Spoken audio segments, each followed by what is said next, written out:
那今天早晨，南疆盆地一带的沙尘仍在持续，大多数站点呢是以浮尘为主，能见度很差，大都呢是不足1公里。那比如沙车、皮山、和田、于田都是如此。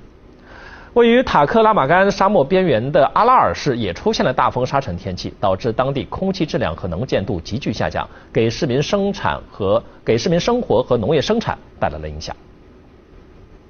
18号13点半，阿拉尔市开始出现浮尘，到下午17点左右开始扬沙，20点后风速逐渐增强，到夜间23点时已形成沙尘暴，最大风速14.1米每秒。整个阿拉尔市区被笼罩在沙尘之中，空气质量和能见度急剧下降，能见度不足300米。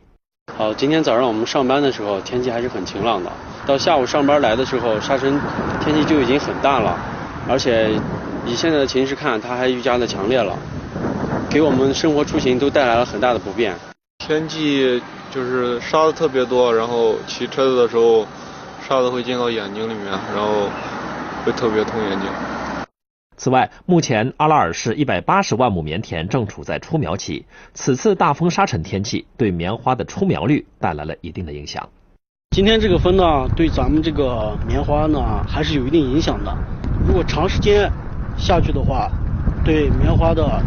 出苗率还是有一定影响的。